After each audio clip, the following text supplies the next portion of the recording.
الذي يعمل ضابطا بإمرته. تەماشای چاویم کەسە بکە تێدەگەیدە و ڕستانەی بۆ نووسراوە دەیخوێنێتەوە. سەرباریەوەش لەبەرەوەی بڕوای بە قسەکانی نییە چەندین هەڵاکات و قسەکانی دەسڕنەوە و دەیپچڕن و دووبارە لێدەنەوە. محەممەد ئەتیمیمی ضغوطات إبراهيم قادر نائب رئيس تنظيمات نينوى حسن. باڕوونی دیارە مە سیناریۆ و دەرهێنەرەکەشی دەستگای پاراستنی پارتیە و سیناریۆکەش دژی بەرەی بایکۆتی سەرۆکایەتی کۆمارە. قائمة الحزب الديمقراطي الكردستاني رقم 184 تسلسل 30 الدكتور نايف جردو أحمد النعمان. باجۆری زانیاریەکانی وڵات تویتەکەی دکتۆر نایف هەر لە سەرەتاوە سیناریۆیەکی دەستگای پاراستنی پارتی خۆی بووە. ویستیان لە ڕێگەی ئەم تویتەوە ئەو پرسە ئەستیارە بوو و ژێن لە ناو شیعەکاندا کە پرسی مەرجەعیەتی دوای سیستانیە کە سەدر چاوی لێت. ئێستا بە پەنهانی ئەم پرسە لە ناو شیعەکان بوونی هەیە وەکو بڤە تەماشاکرێ. پارتی ویستی لە ڕێگەی ئەم تویتەوە پرسەکە بخاتە بازاری ئیعلامە و ورداگری ناکۆچی لە ناو شیعەکان تاو بدە.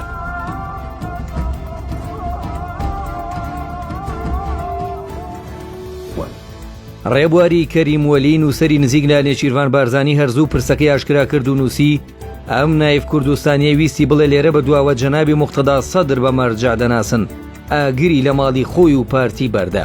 شیعەکان زوو بە پلانەکەی پارتیان زانی پشیلەکەیان لە دەمی دەرگاکەدا کوشت و پارتیان زەلیل کرد تەنانەت سەدریشی لە خۆی کرد.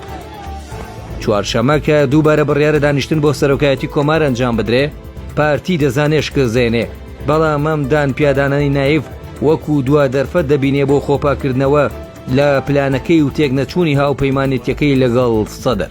ئامانجیەوەیە بەم دان پیادانانە سۆزی شیعەکان بۆ خۆی ڕابکێشێ تاوەکو لە حکوومەتی داهات و قبوڵی بکەن. بۆیە دەستگای پاراستن لەسەر پێشنیارەکەی ڕێبەر ئەحمەد و فازڵ میرانی لە بەغداوە لە ڕێگەی دەستگای پاراستنەوە ئەم دان پیادانانی بە نایف ماوەی 48 کاتژمێرە تۆمار کردووە. چەند سەعاتێک پێش کۆبوونەوەی سەرۆکایەتی کۆمار بڵاویان کردەوە.